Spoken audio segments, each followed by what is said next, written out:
The crystal chandelier above the dining table cast perfect light on Mom's best china. 23 family members filled our parents' house for Thanksgiving. I was late because of a board meeting that ran over, but I'd made it. Emily's here, Aunt Linda announced as I walked in. Finally decided to join the successful people? Laughter rippled around the table.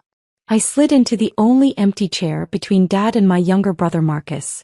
We were just discussing Marcus's promotion, Mom said, beaming. Regional Vice President at 32. Can you imagine? Congratulations, I said genuinely. Marcus smirked. Thanks. Someone in this family had to figure out how real careers work. More laughter. I focused on my plate. Dad cleared his throat. The table went silent. He had that look, the one that meant he was about to make a point. Emily, he began, we need to talk about this entrepreneur phase you're going through. My fork paused halfway to my mouth. It's been what? 7 years now. Dad continued. You're 35 years old. You live in that tiny apartment. You drive a 10-year-old Honda. And you keep insisting you're running a business. I am running a business, I said quietly. A real business has an office, my sister Victoria chimed in. She was a corporate lawyer, never let anyone forget it. A real business has employees you can see. What do you even do? Make websites. Cybersecurity software, I corrected. Dad waved his hand dismissively. Whatever it is, it's time to stop playing pretend. Marcus, tell your sister about the opening in your company's IT department. Entry level, Marcus said, not even looking at me. 45,000 to start. You'd have to work your way up, but at least it's legitimate. I set down my fork. I'm not interested. Not interested? Dad's voice rose. You're not interested in stability? In respectability? Do you know what people say when they ask what my children do? I can say lawyer and VP of sales. Then I have to mumble something about you working in tech, like you're some kind of freelancer. David, Mom touched his arm, but he pulled away. No, Margaret. This has gone on long enough. Emily, you're embarrassing this family. Your cousins ask about you. Our neighbors ask about you. What am I supposed to say? That my daughter plays on computers in her apartment and calls it entrepreneurship. The table had gone completely silent. Everyone was staring at me. Stop playing entrepreneur, Dad said, each word deliberate. It's embarrassing the family. Grow up. Get a real job. Join the actual workforce like everyone else at this table. Uncle Robert nodded. He's right, Emily. We've all been thinking it. This tech thing, it's a hobby at best. A very expensive hobby, Victoria added. I heard you turned down a loan from Dad last year. Probably because you knew you couldn't pay it back. I hadn't turned it down. I hadn't needed it. But I said nothing. Aunt Linda leaned forward. Sweetheart, we're saying this because we love you. It's time to face reality. You're not 25 anymore.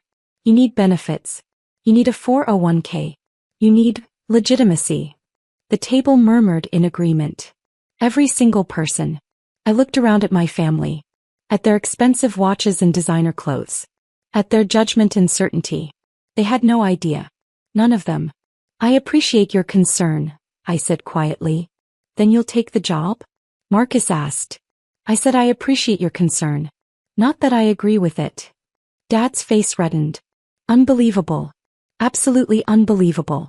You sit there in clothes you've probably worn for 5 years and you have the audacity to... I think I should go, I interrupted, standing. Running away, Victoria said. As usual. I grabbed my coat. Mom followed me to the door. Emily, please. Your father is just worried about you. I know, Mom. Maybe just consider what Marcus said about the IT position. I kissed her cheek. Happy Thanksgiving. I drove back to my tiny apartment, a modest 2-bedroom in Austin that I'd deliberately chosen to stay under the radar. I'd learned early that showing wealth invited questions I wasn't ready to answer. That night, I sat in my home office and looked at the 19 monitors displaying real-time data from Secure Core Technologies. My company. The one I'd built from scratch 7 years ago with 2 maxed-out credit cards and an idea that everyone said wouldn't work. Current valuation, $127 million. Employees, 340 spread across offices in Austin, Seattle, and London. Clients, 47 Fortune 500 companies, 12 government agencies and 200+ mid-size businesses. Annual revenue, $89 million and climbing. But sure, I was playing pretend. I'd started SecureCore in my actual tiny apartment. A studio in a bad part of town because it was all I could afford after college. I had a computer science degree from UT Austin that Dad had grudgingly paid for because, at least it's practical. He'd wanted me to get a nice corporate job. Benefits. Stability. A cubicle. I wanted to solve a problem I'd identified during my senior internship. Every cybersecurity platform on the market was reactive. They waited for breaches then scrambled to fix them. I designed something different. Predictive AI that learned attack patterns and prevented breaches before they happened. Everyone said it wouldn't work. The technology wasn't there yet. The market wasn't ready. I was too young, too inexperienced, too female to be taken seriously in cybersecurity. I built it anyway. The first 2 years were brutal. I lived on ramen and coffee. I coded 18-hour days. I taught myself advanced machine learning because I couldn't afford to hire anyone who knew it. I pitched to 47 venture capital firms and got rejected by all of them. Come back when you have traction, they all said. So I got traction. I landed my first client, a mid-size insurance company, by offering them 3 months free. They were desperate after a ransomware attack had cost them $2 million. My software prevented the next attack. Then the next. Then the next. They paid. Then they told their industry friends. Then those friends paid. By year 3 I had 12 employees and $3 million in revenue. I kept my apartment. Kept my old car. I told my family I was doing okay with my tech consulting. By year 5, we'd cracked the Fortune 500 market. JP Morgan Chase became a client after my software detected and prevented a sophisticated phishing attack that would have compromised 200,000 customer accounts. That contract alone was worth $8 million annually. The employees loved working at SecureCore. We offered equity, unlimited PTO, full remote options, and a culture that actually valued innovation over FaceTime. Our retention rate was 94%. Our Glassdoor rating was 4.8 stars. I still drove my Honda. Still lived in my modest apartment. Still showed up to family events in clothes from Target. Because the moment they knew I had money, everything would change. They'd want things. Investments in Marcus's great ideas. Loans for Victoria's vacation home. They'd treat me differently, not because they respected what I'd built but because they wanted access to it. So I stayed quiet. I stayed small in their eyes. I built my empire in the shadows while they thought I was failing in the light. What my family didn't know, Fortune magazine had been researching a feature on hidden tech titans. Successful CEOs who'd built massive companies without the typical Silicon Valley fanfare. No splashy product launches. No TechCrunch coverage. Just solid businesses solving real problems. Their researchers had found SecureCore. They'd been impressed by our growth trajectory, our client list, and our complete absence from typical tech media. In September, 3 months before Thanksgiving, they'd reached out. "We'd like to feature you in our CEO of the Year issue," the editor had said. "You've built something remarkable while staying completely off the radar. That's exactly the story we want to tell." I'd hesitated. Going public meant my family would find out. It meant the careful separation I'd maintained would collapse. "Ms. Chin," the editor had prompted. "This is a significant honor. We only feature 5 CEOs in this issue." I'd thought about Dad's face every time he introduced me. The embarrassment in his voice. The way he'd changed the subject as quickly as possible. "I'll do it," I'd said. They'd spent October doing deep research. Interviewing my employees, my clients, my board members. They'd fact-checked every number 3 times because the story seemed almost too good to be true. 35-year-old woman builds $127 million cybersecurity empire, completely bootstrapped, while her family thinks she's barely getting by. The magazine was set to hit newsstands on Friday, November 24th. The day after Thanksgiving. They'd called Wednesday night, the night before Thanksgiving, to confirm final details. I'd been packing to drive to my parents' house. "Just so you know," the editor had said, "we're incredibly excited about this piece. The photography came out beautifully. You're going to be on the cover." My hands had frozen on my suitcase. The cover. Absolutely. The Secret CEO. How Emily Chin built a $127 million empire while everyone thought she was failing. It's going to be massive. I'd sat down hard on my bed. Cover. Not just a feature buried on page 87. The actual cover of Fortune magazine's CEO of the Year issue. Ms. Chen? Is that okay? Yes, I'd managed. That's fine. Great. The issue goes live online at 6 a.m. Eastern on Friday. Print copies will be in stores by 8 a.m. We'll email you a PDF Thursday night so you can see it before it goes public. I'd thanked her and hung up. Then I'd stared at my phone for 20 minutes. By Friday morning everyone would know. The secret would be out. My family would see the cover. They'd read the article. They'd know everything. Good, I'd thought. Let them know. I didn't sleep well at my hotel Thursday night. I'd left Thanksgiving dinner early and couldn't face going back to my apartment, so I'd checked into a Marriott near my parents' house. The PDF from Fortune arrived at 11:47 p.m. I opened it on my laptop and just stared. The cover photo showed me in my SecureCore office in Austin. The real one, the corner suite with floor-to-ceiling windows overlooking Lady Bird Lake.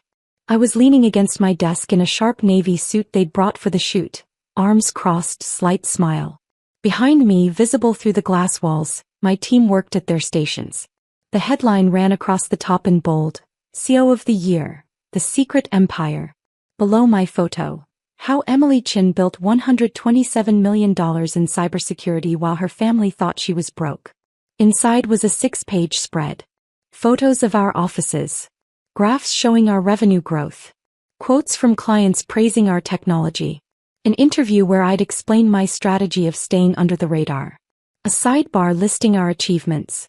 $89 million annual revenue. 340 employees across 3 countries. 94% employee retention rate. 47 Fortune 500 clients. 12 government contracts. 0 outside funding. Completely bootstrapped. Projected valuation. $180 million by end of 2024. There was even a quote from the CTO of JP Morgan Chase. Emily Chen's technology saved us from what could have been a catastrophic breach. SecureCore isn't just good, it's the best in the industry. I closed the laptop and lay in the dark, wondering how tomorrow would unfold. I checked out of the hotel at 6:30 a.m. and drove to a coffee shop near my parents' house. The magazine would be online now. I wondered who would see it first. My phone rang at 7:15 a.m. Good morning, I answered. Emily, where are you? I made breakfast. I thought we could talk about yesterday, smooth things over before you drive back to Austin. I'm at Bennu Coffee on West 6th. I can be there in 10 minutes. Perfect. Your father's already up. We'll see you soon. I arrived at 7:28 a.m. Dad's Lexus was in the driveway along with Marcus's BMW. Great. He'd stayed over. I let myself in with my key. The smell of coffee and bacon filled the house. In the kitchen, Mom called.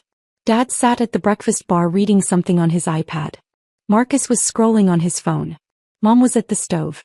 Coffee's fresh, she said warmly. He was trying. She always tried to keep peace. I poured a cup and leaned against the counter. Dad glanced up briefly, then back to his iPad. Still angry about last night. My phone rang. I looked at the screen. New York number. Fortune magazine's main line. I answered. This is Emily. Miss Chin, this is Jennifer Walsh from Fortune magazine. I wanted to personally congratulate you before the official release. The response to the early digital edition has been phenomenal. We're already seeing it trend on LinkedIn and Twitter. I watched Dad's head snap up. He was staring at me now. Thank you, I said. I appreciate the call. We'd love to schedule some follow-up interviews. CNN Business has already reached out. So has Bloomberg. Are you available for? Can I call you back in about an hour? I asked. I'm with family. Of course.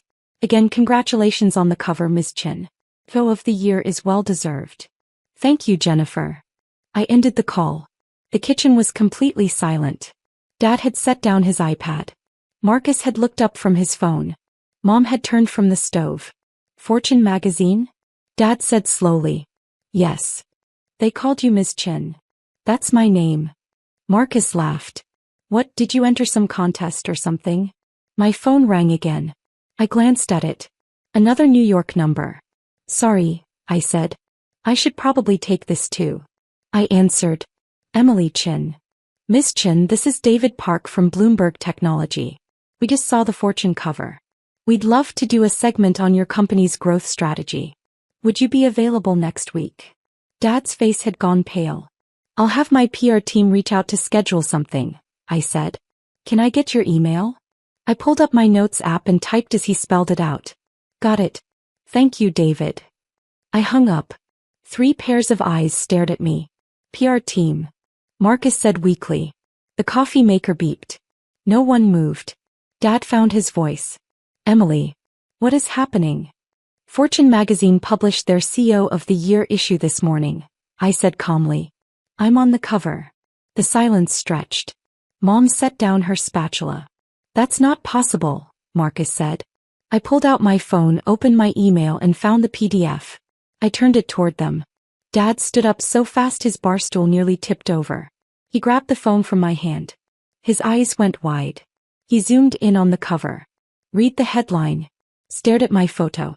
His hands were shaking. 127 million, he whispered. Current valuation, I confirmed. We should hit $180 million by year end.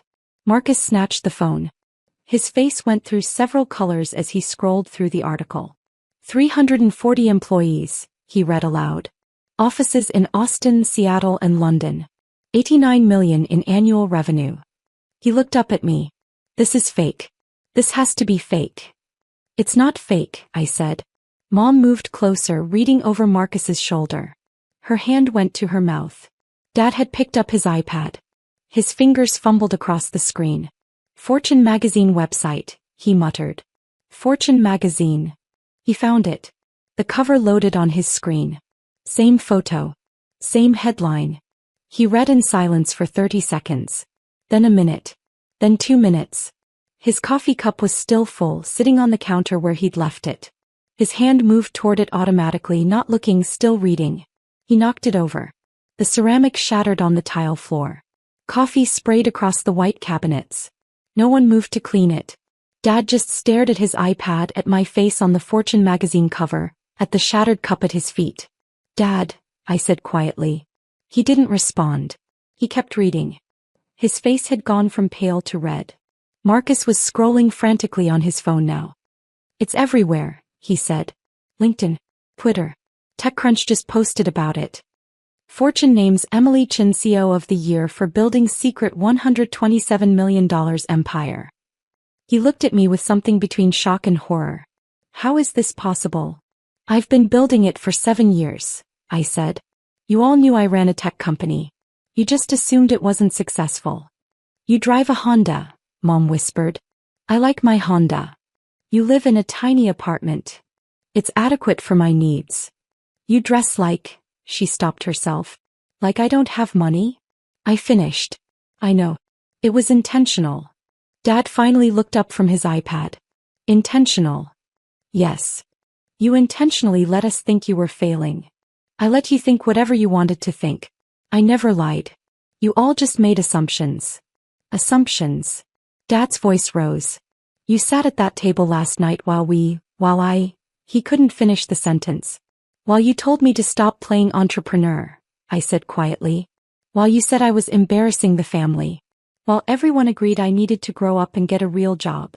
The silence was deafening. Marcus was still scrolling. There's a quote here from the JP Morgan Chase CTO. Emily Chen's technology saved us from what could have been a catastrophic breach. He looked up. You work with JP Morgan Chase? They're one of 47 Fortune 500 clients, I said. 47, he repeated numbly. My phone rang again. I glanced at it. That's my CFO. I need to take this. I walked into the living room. Hey David. Emily, have you seen the response? We're getting flooded with inquiries. The website crashed twice from traffic. I've had 12 acquisition offers already and it's not even 8 a.m. How much? The highest is $340 million. Some private equity firm out of Boston. I told them we're not interested in selling but... We're not, I confirmed. Tell them thanks but no thanks. What else? 3 more Fortune 500 companies want demos. The Department of Defense called. Apparently they saw the government contracts mention and want to discuss expansion. Oh, and you're trending on Twitter. Number 3 in the US.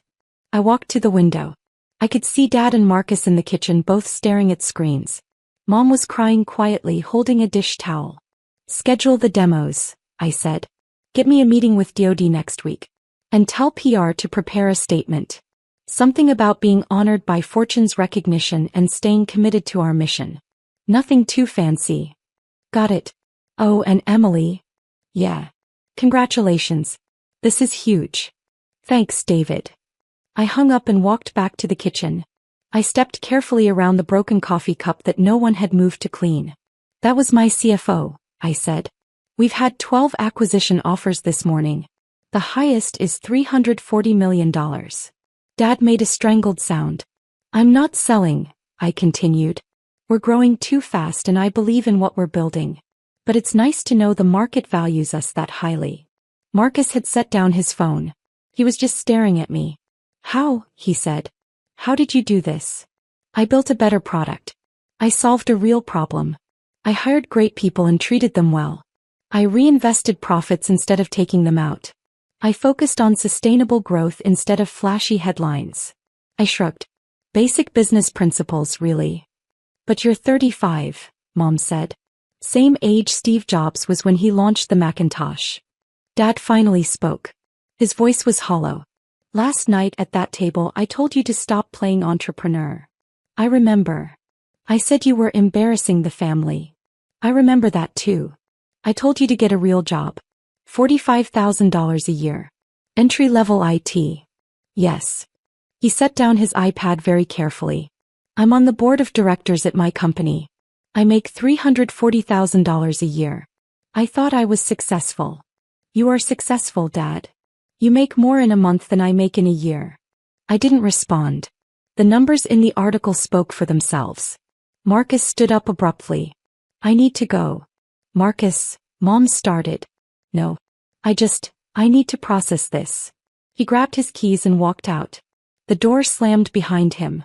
Mom wiped her eyes. Emily, sweetie, why didn't you tell us? Would you have believed me? If I'd shown up 2 years ago and said I was running a multi-million-dollar company, would any of you have taken me seriously?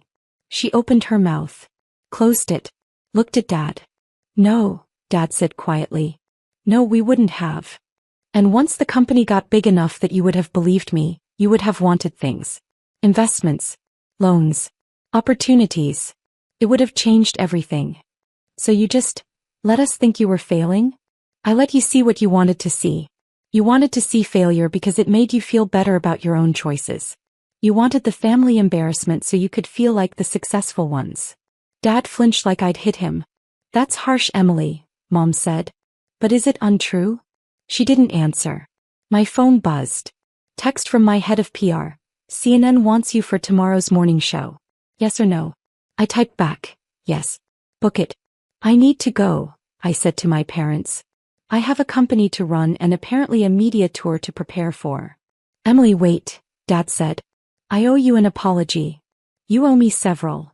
He flinched again. Yes. I do. Last night the things I said were how you actually feel, I interrupted.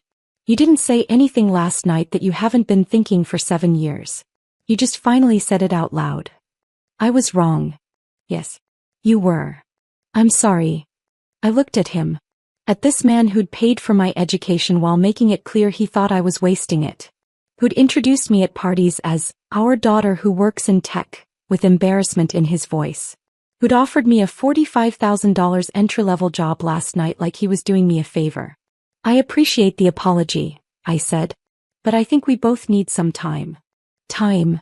To figure out what our relationship looks like now that you can't pretend I'm the failure of the family. His face crumpled. Mom started crying harder. I walked to the door. Turned back. For what it's worth, I never wanted to embarrass you. I just wanted to build something meaningful. Something that mattered. I did that. Whether you're proud of it or not doesn't change what I've accomplished. I left them standing in their kitchen with broken coffee cup pieces still scattered across the floor. The Fortune cover changed everything. By Monday, I'd done interviews with CNN, Bloomberg, and CNBC. TechCrunch ran a deep dive on Secure Core's technology. Forbes published a follow-up piece on why Emily Chen's stealth success matters. The story wasn't just about the numbers. It was about the why. Why I'd stayed hidden. Why my family hadn't known. The article's author had captured something that resonated with people. The idea that success doesn't always look like what we expect it to look like. My LinkedIn exploded. I gained 50,000 followers in 3 days. My DMs filled with messages from other entrepreneurs who'd been dismissed by their families. From women in tech who'd been told they couldn't build companies. From people who'd been underestimated and had quietly proved everyone wrong. The acquisition offers kept coming. By Wednesday we'd received 47 of them. The highest was $680 million. I turned them all down. Marcus called on Tuesday. Can we talk? We met at a coffee shop halfway between his office and my apartment. I've been thinking about what you said, he started. About us wanting you to fail so we could feel successful. And you were right. He stared into his latte. When you showed up in your old car in your Target clothes, it made me feel good. Like I'd made the right choices and you'd made the wrong ones. Like I was the smart one. And now I realize I'm the regional VP of a company someone else built. I make good money. I have a nice title. But you actually built something. You created something from nothing. You have 340 people who depend on you. You're solving real problems. Your job matters too, Marcus. Does it? He laughed bitterly. I push papers and manage sales territories. You're literally protecting the financial data of millions of people. Different roles. Both necessary.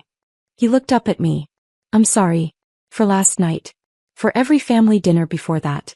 For every time I made you feel small so I could feel big. I accept your apology. Can I ask you something? Sure. The entry-level IT job I offered you. $45,000.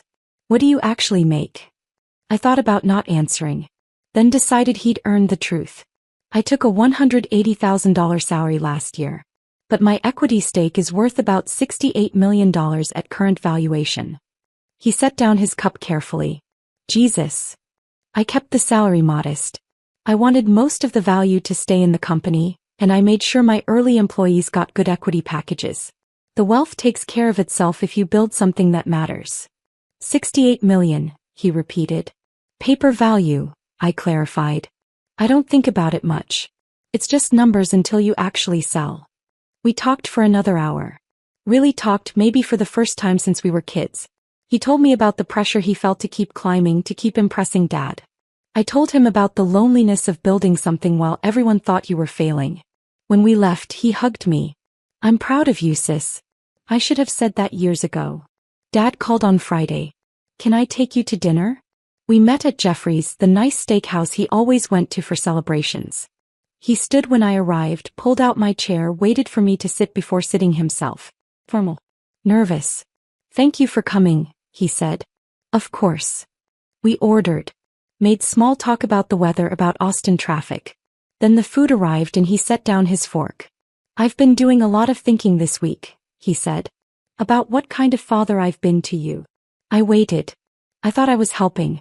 All those years of pushing you toward stability, toward the safe choice. I thought I was protecting you from failure. I know. But I wasn't protecting you. I was protecting myself. From the fear that you'd fail and it would reflect poorly on me. From the fear that you'd succeed in a way I didn't understand and it would make me feel small. Dad. Let me finish. He took a breath. You did something I never had the courage to do. You took a massive risk. You bet on yourself when no one else would. You built something extraordinary. And instead of being proud, I was threatened. You wanted me to be successful, I said. Just on your terms. Yes. And when you insisted on your own terms, I decided you were failing instead of admitting I didn't understand what you were building. The restaurant hummed with quiet conversation around us.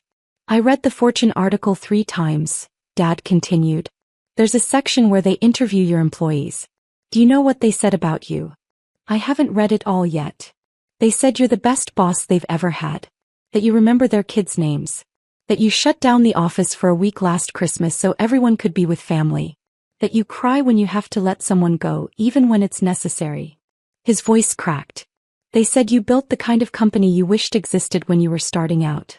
I felt my own eyes getting wet. I'm so proud of you, Emily. Not because of the money or the magazine cover. Because you became exactly who you wanted to be, and you did it without compromising who you are. Thank you, Dad. Can you forgive me? For not seeing it? For not believing in you? I reached across the table and took his hand. There's nothing to forgive. You did what you thought was right. You can't help what you don't understand. I want to understand now. Then ask questions. Visit my office. Meet my team. Let me show you what I built. He squeezed my hand. I'd like that. We finished dinner talking about Secure Core. I explained the technology in terms he could understand. Told him about our biggest challenges and proudest moments. He asked smart questions. Really listened. When we left, he hugged me in the parking lot. I love you, kiddo. I should have said that more. I love you too, Dad. Secure Core hit $180 million valuation right on schedule. We landed the Department of Defense contract.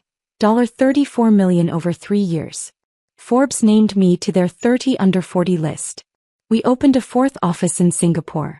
I bought a nicer apartment. Kept the Honda though. Still wore Target clothes most days, though I had a few nice suits now for media appearances. My family came to the office opening in Singapore. All of them. Dad, Mom, Marcus, Victoria, even Aunt Linda and Uncle Robert. They met my team. Saw the operation. Watched how we worked. Victoria cornered my general counsel and peppered him with questions about our legal structure. Marcus spent an hour with my head of sales talking strategy. Dad just walked around with this expression of wonder on his face. At the celebration dinner, Dad stood to give a toast. 7 years ago, he said, my daughter started a company in a tiny apartment with nothing but an idea and a maxed-out credit card.